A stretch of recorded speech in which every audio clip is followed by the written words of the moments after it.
আপনি একটা ভিডিওতে বলেছেন তারেক রহমান যদি কোনো দাসখত দিয়ে আসে তাহলে তার মৃত্যু খুবই কাছাকাছি। ভারত যখন আপনাকে সমর্থন করবে তখন তার স্বার্থ এবং তার স্বার্থের উল্টা দিকে আপনি চলে গেলে সে আপনাকে কোনোদিন টিকে থাকতে দিবে না। অবশ্য যে তারেক রহমানকে নিয়ে যেটা বললেন আপনি, যে যিনি যিনি শহীদ প্রেসিডেন্ট জিয়াউর রহমান, বেগম খালেদা জিয়ার রক্তধারা হয়ে তিনি এসেছেন, আপনি একটা ভিডিওতে বলেছেন তারেক রহমান যদি কোনো দাসখত দিয়ে আসে তাহলে তার মৃত্যু খুবই কাছাকাছি।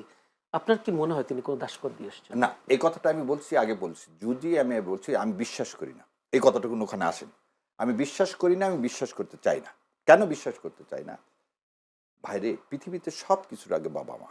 আর যে মা এই দেশকে আগে ধারণ করছে এবং করে এ দেশকে আঁকড়ায় ধরেছিল শেষ দিন পর্যন্ত, নিজে প্রয়োজন হয়েছে জেলখানার মতো, তার মাকে আমি তার চেয়ে বেশি ভালোবাসবো, এটা হতে পারে না। কিন্তু আমার কথাটা কি দেখেন, তার বাবাকে মেরে ফেলে দিয়েছে কে? ইন্ডিয়া, এটা তিনি জানেন। তার মাকে ক্ষমতা থেকে 2006 সালে ফেলে দিয়েছে ইন্ডিয়া, এটা তিনি জানেন।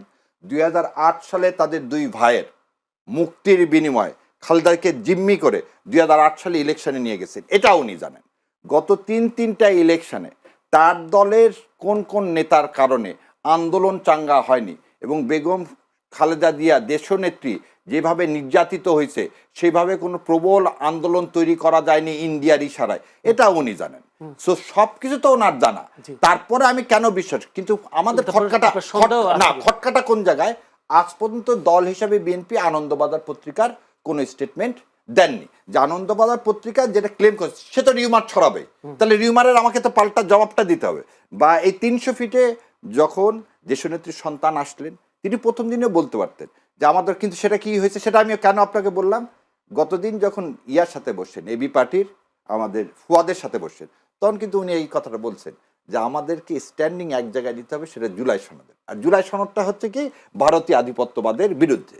কিন্তু জনগণকে জানানোটা অ্যাজ এ রাজনৈতিক নেতা হিসেবে তার কর্তব্য। যতক্ষণ না জানাচ্ছে ততক্ষণ কিন্তু এই ধোঁয়াশাটা থাকবে। আর লাস্টের কথাটা বলছি কেন মৃত্যু, ভারত যখন আপনাকে সমর্থন করবে তখন তার স্বার্থ এবং তার স্বার্থের উল্টা দিকে আপনি চলে গেলে সে আপনাকে কোনোদিন টিকে থাকতে দিবে না। সে কারণে আপনি সন্দেহ করেছেন, আশঙ্কা করেছেন।